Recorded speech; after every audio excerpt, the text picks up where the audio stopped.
Hi అండి, welcome back to my channel. ఈరోజు అయితే నేను కొన్ని ఫుడ్స్ అయితే తెచ్చుకున్నాను బయట నుంచి. అవి మీతో షేర్ చేసుకోవాలని ఈ వీడియో అయితే తీస్తున్నాను. దీంట్లో మెయిన్ వచ్చి చల్లమిరపకాయలు అండ్ చిన్న చిన్న అప్పడాలు, బూందీ, అలాగే కొంచెం పాలకోవా అనమాట, ఆవకాయ కొంచెము, అలాగే మునగాకు కూడా అయితే తెచ్చాను. ఇది ఆఫీస్లో మాకు ఒక కొలీగ్ వచ్చి అప్పడాలు తీసుకొచ్చారు. టేస్ట్ అయితే నాకు చాలా బాగా నచ్చింది. సరే అడ్రస్ కనుక్కొని అయితే వెళ్ళాను. వీడియో అయితే లాస్ట్ వరకు చూడండి, అడ్రస్ ఎక్కడనే చెప్తాను.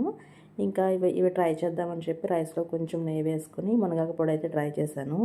టేస్ట్ అయితే చాలా చాలా నచ్చిందండి. నాకు మామూలుగానే పొడులన్నా కారంగా ఏమన్నా చాలా ఇష్టం అనమాట. ఇదైతే చాలా చాలా బాగుందండి టేస్ట్. తర్వాత కొంచెం ఆవకాయ అయితే ట్రై చేశాను. నాకు అదంతా నచ్చలేదు. కొంచెం పాత ఆవకాయలా అనిపించింది, కొత్త ఆవకాయలా లేదు.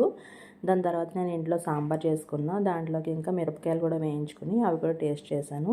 అవి అయితే చాలా చాలా బాగున్నాయి. సాల్టీగా అయితే లేవు. బయట మనం ఎప్పుడు కొనుక్కున్నా కొంచెం సాల్ట్ ఎక్కువ అనిపిస్తాయి, కానీ ఇలా లేవు. మన ఇంట్లో ఎలా చేసుకుంటాం అలాగే ఉంది. ఇది వచ్చేసి మనకి భీమవరంలో హన్సీ కళ్యాణ మండపం ఆపోజిట్లో అయితే ఉందండి, వసుధా ఫుడ్స్ అని.